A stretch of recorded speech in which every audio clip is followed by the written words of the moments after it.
عمرك لاحظت قبل كده إن قدماءنا المصريين ما رسموش على جدران المعابد والمقابر لا جمل ولا فرخة إطلاقا؟ طب لو لاحظت، عمرك سألت نفسك ليه عمرهم ما رسموا جمل ولا فرخة إطلاقا؟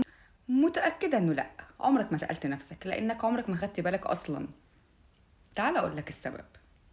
مبدئيا قدماءنا المصريين كانوا بيحبوا دايما يرسموا الحيوانات اللي هما بيستخدموها دايما، خصوصا اللي حوالين نهر النيل. بس هل ده معناه ان احنا ما كانش عندنا جمل ولا فرخة؟ ما كانش عندنا خالص.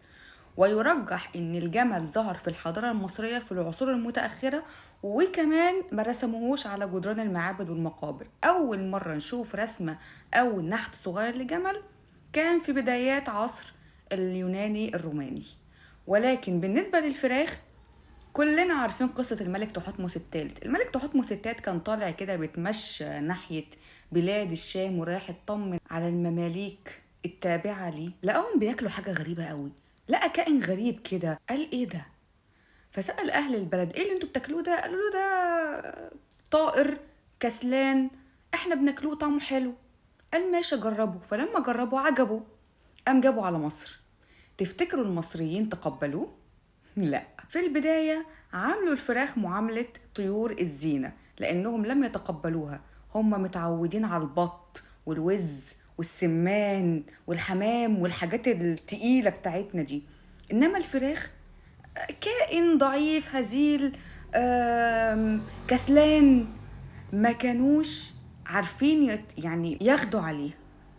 ولكن مع الوقت قدروا انهم يربوا الفراخ ويعرفوا انهم يستخدموها وياكلوها. بس المصري كان بيعشق بلده جدا جدا وبيقدر كل كائن على ارض مصر.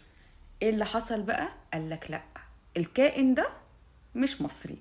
الكائن ده من قديم الزمن، من ايام اجداد اجداد اجدادنا في مصر.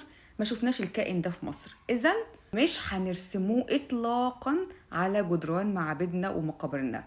طب بالنسبة للجمل، قالك الجمل كائن بدوي ينتمي الى البدو.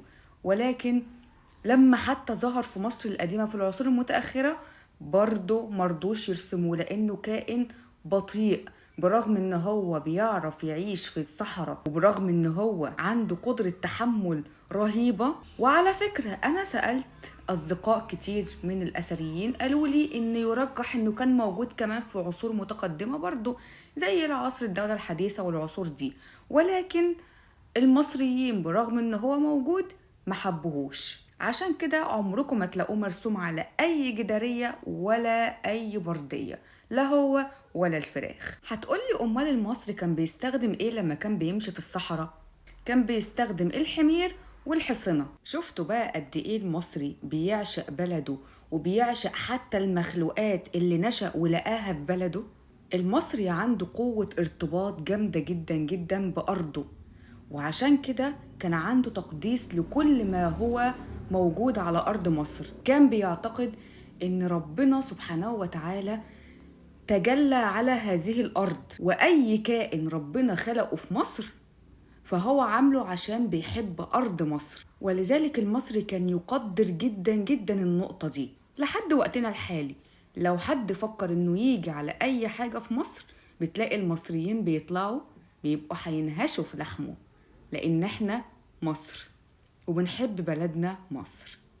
وتحيا مصر.